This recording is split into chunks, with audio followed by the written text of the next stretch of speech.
ကျွန်တော်အနေနဲ့ကတော့ဒါဒေါ်ဆန်းစစ်ကြည်နဲ့ပတ်သက်မိလို့ကန်ဆိုမိုးမောင်ချသွားခဲ့တဲ့သူတွေအကြောင်းကျွန်တော်အနေနဲ့နိုင်ငံပြောပြလိုပါတယ်ဒေါ်ဆန်းစစ်ကြည်ဆိုတာတကယ်တော့နိုင်ငံအတွက်ကိုဒါဂျိုးစိုးတကောင်ဆိုဆိုရမှာပါဘာလဲအောင်ဒီလိုပြောရလဲဆိုရင်တမိုင်းနဲ့ရှေ့ပြီးပြောရမှာဖြစ်လို့ဒါရှေ့သွားအောင်မယ်တဲ့နော်အဲ့တော့အတူချုပ်ပြောရမယ်ဆိုရင်ဒေါ်ဆန်းစစ်ကြည်ကမြန်မာနိုင်ငံတဲကိုဒါပြန်လာရောက်ရှိလာပြီးမကြောက်ဒါသူ့ရဲ့အဖေနာမည်ကိုအသုံးချပြီးတော့မှဒါနိုင်ငံရေးလောကတွေကိုဝင်ရောက်လာပြီးတော့မှနော်ပြည်သူတွေကိုစီးဟုံးပြီးနိုင်ငံကိုအလုံးစုံဖျက်ဆီးဖို့အတွက်ဒါသူလုပ်လာခဲ့ပါနော်အဲ့ဒါကြောင့်လဲဆက်လို့အရေးကင်းကြီးတွေဖြစ်ပြီးတော့မှဒါပြည်သူတွေအများကြီးသေဆုံးခဲ့ရတဲ့အပြင်နိုင်ငံလဲစီးပွားရေးအကျက်တဲတွေကိုဒါစုံကွေးခဲ့ရပါအစိုးရကတော့ကိုယ်နိုင်ငံကိုအကျက်တဲဖြစ်အောင်နိုင်ငံတကာကိုဒါစီးပွားရေးပိတ်ဆို့ဒဏ်ခတ်ဖို့တောင်းဆိုမှုတွေပြုလုပ်ခဲ့သူဖြစ်ပါနော်အဲ့တော့အဲ့တုန်းကဒါဒ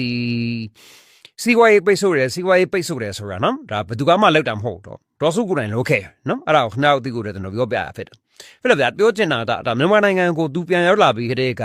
မြန်မာနိုင်ငံဟာဂျိုးစိုးဝင်တယ်လို့ဖြစ်ခဲ့ပြီးတော့မှနော်ဒါအခုအချိန်ထိကိုလည်းဒုက္ခရောက်နေစေပဲဖြစ်ပါတယ်သူလုပ်ခဲ့လို့လေနော်အဲ့ကျွန်တော်နိုင်ငံတွေမကဘူးသူနဲ့ထိထိဆက်ဆံဘူးလေဒါနိုင်ငံခြားသားတွေတောင်မှပဲသူ့ရဲ့ဂျိုးဝင်မှုကြောင့်နော်တန်ဆုံမှုမောင်ကြားခဲ့သူတွေအများကြီးရှိရဲ့အနည်းဆက်ဆုံးခွန်တာနေတာရှိရဲ့သူတွေကိုပြောရမယ်ဆိုရင်ဒါကုလသမဂ္ဂထွေထွေအတွင်းရေးမှူးချုပ်ဟောင်းကိုဖီအာနန်ဆိုရင်လေဒေါ်ဆန်းစစ်ကြည်နဲ့နော်ဘတော်ဆောခုနဲ့ဝင်းကျင်ကဒါရခိုင်အင်းနဲ့ပတ်သက်ပြီးတော့မှကော်မရှင်ဖွဲ့ရနေပြစ်ဆုံးခဲ့တယ်အဲ့ဒီမှာမြန်မာနိုင်ငံနဲ့ရခိုင်ပြည်နယ်ကိုဒုက္ခပေးဖို့နဲ့ရပေါင်းပြီးတော့ကြံစီခဲ့ကြတယ်အားလုံးအသိပဲဖြစ်တယ်နော်အဲ့ဒေါ်ဆန်းစစ်ကြည်ရဲ့ဂျုံဆိုးကနော်ကိုဖီအာနန်ကိုဒါတိတ်ဆုံးသွားစေရတဲ့အထိကန်ဆိုမိုးမောင်ကြစေခဲ့တယ်ကိုဖီအာနန်ဟာဒေါ်ဆန်းစစ်ကြည်နဲ့တွေ့ပြီးနှစ်အတွင်းမှာနော်18ရက်လား2018ရက်နေ့မှာနော်ဒါကန်ဆိုးစွာနဲ့ပဲတိတ်ဆုံးခဲ့ရတာပဲဖြစ်တယ်ပြီးနောက်တစ်ယောက်ကတော့ဒါကျွန်တော်ဂျပန်ဝင်ကြီးချုပ်အဟောင်းရှင်ဇိုအာဘေးဆိုလို့ချင်းလဲဒါဒေါ်အောင်ဆန်းစုကြည်နဲ့ဒါမရက်17လ2016အခုနဲ့မှာတွေ့ဆုံခဲ့တယ်အဲ့ကန်ဂျမာဇိုးကသူ့ကိုဒါဒီကန်ဆိုမိုးမောင်ကြားစေခဲ့ပေါ့နော်အဲ့ဒေါ်အောင်ဆန်းစုကြည်ရဲ့မကောင်းတဲ့အာကုသူတွေရတယ်သူနဲ့ပတ်သက်မိတဲ့သူတွေကိုဒုက္ခရောက်စေခဲ့တာပဲဖြစ်ပါတယ်နော်ဒီဂျပန်ဝင်ကြီးချုပ်ဟောင်းရှင်ဇိုအာဘေးဆိုရင်10ရက်9လ2022ခုနှစ်မှာဒါမဲဆက်စီယုံပွဲတစ်ခုမှာတနက်နဲ့ပြစ်ခတ်လောက်ကြံခံရတဲ့အထီကိုနော်ကန်ဆိုမိုးမောင်ကြားခဲ့တာပဲဖြစ်ပါတယ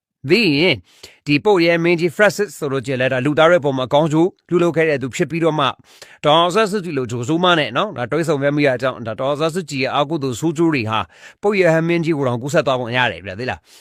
းအဲ့ဒါကြောင့်မို့ပုတ်ရဲမင်းကြီးကလည်း21ရက်4လ2025ရက်နေ့မှာကန်ဆိုမိုးမောင်ကြားပြီးတော့မှပဲတိတ်ဆုံသွားခဲ့ရတယ်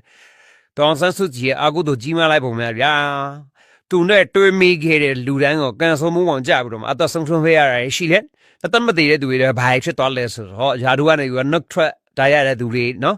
်ပြီးတယ်အရာရာမှာကြာဆုံးနေတဲ့သူတွေအပူရင်ဆိုင်နေတဲ့သူတွေအများကြီးရှိရလေနော်တရရနေကထင်သာနေတာရှိရကိုပြမယ်ဆိုလို့ချင်းဒါဖိလစ်ပိုင်သမ္မတဟောင်းနော်ရိုဒရီဂိုဒူတာတေဆိုလို့ချင်းလေအော်ဆာစစ်ဂျီနဲ့2019ခုနှစ်လောက်ကဒါတွေးဆုံမိကြရနေပြီးတော့အခုချိန်ဒီကဆိုမှုအောင်ကြားပြီးတော့ဒုက္ခရောက်နေတာလေအကုန်လုံးအသိပဲဖြစ်မှာပါနော်အခုလက်ရှိမှာဆိုလို့ကျင်ဒါဒူတာတီရဲ့ကျမရေးရှင်နေရစိုးရနေရတာဖြစ်ပြီးတော့မှနိုင်ငံတကာရာဆိုမှုခုံရုံ ICC မှာလည်းဒါတရားညှဆိုင်နေရတာပဲဖြစ်ပါဒါတွေကဒါဒေါ်ဆန်းစစ်ဂျီနဲ့တွေးခဲမိလို့နော်ကန်ဆိုမှုအောင်ကြားရတဲ့သူတွေဒီကအစိုးရရဲ့လူတွေကိုပဲပြောရတာဖြစ်ပါနောက်ထပ်ဒီတွင်ပြီးခဲ့လို့အာဂုတို့ကြည့်ပြီးတော့ရှုံးနေမှုတွေနဲ့ရင်ဆိုင်ပြီးတော့ယာဒူကနေပဲနှုတ်ထွက်ခဲ့ရတဲ့သူတွေကိုကြည့်မယ်ဆိုရင်2016ခုနှစ်လောက်က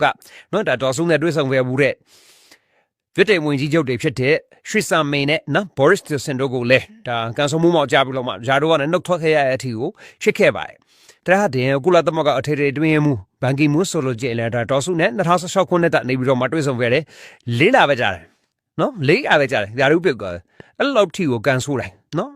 အဲ့ဒေါ်စုနဲ့တွေ့လိုက်တဲ့သူကြီးအကောင်မအဲ့လိုမျိုးထီကိုဒါသူ့ရဲ့အာကုတို့ကြီးမှုဗောနော်ဂျိုးဆိုးရတာဒါတောက်ရှော့လိုက်သွားတာဗောနော်ပြောရမယ်ဆိုရင်ဒီအာကုတို့ကြီးသူတရားနဲ့ပေါင်းပြဆက်ဆက်မိတဲ့အခါမှာနော်ဒါကူးဆက်ပြီးတော့မကန်စမုံအောင်ကြားကြတာဒါမယုံလို့မရဘူးတကယ်မယုံလို့မရအခုလေဒါဒေါအောင်ဆန်းစုကြည်အာကုတို့ကြီးမှမှုကသူနဲ့ပတ်သက်ဆက်ဆက်တဲ့သူတွေအကောင်လုံးဒုက္ခိုက်လို့ဖြစ်တဲ့အထိကန်စမုံအောင်ကြားစေတဲ့အထိဖြစ်ခဲ့ဒါတော့မှပြည်တွင်းရတာဥကိုနီဇော်မြင့်မောင်ဥတေဦးနော်ဇေအာတော်လို့သူ့ရဲ့အပေါင်းပါတွေသူ့ရဲ့လုတ်ဖိုက်ကလုတ်ဖော်ကင်ဖက်တွေကိုတော့မဖော်ပြရသေးဘူးနော်ဒေါ်ဆန်းစုကြည်ကသူနဲ့ပတ်သက်တဲ့သူတွေမကပဲနဲ့သူရောက်လာခဲ့မြန်မာနိုင်ငံဆိုလို့ကျင်လေနော်သူရောက်လာခဲ့တဲ့အချိန်ကနေစပြီးလို့မှာနော်ဂျိုးစိုးဝင်ပြီးတော့ပြဿနာပေါင်း16တောင်ဖြစ်နေတဲ့အချက်ပြက်တွေကိုကြည့်မယ်ဆိုလို့ကျင်ဒီနေ့ဒီရှင်ကြည့်ပဲဆိုတော့ကျွန်တော်အနေနဲ့ဒါပြောပြလိုက်လို့ဖြစ်ပါတယ်အားလုံးဟုတ်ကျေးဇူးတင်ပါတယ်ဗျ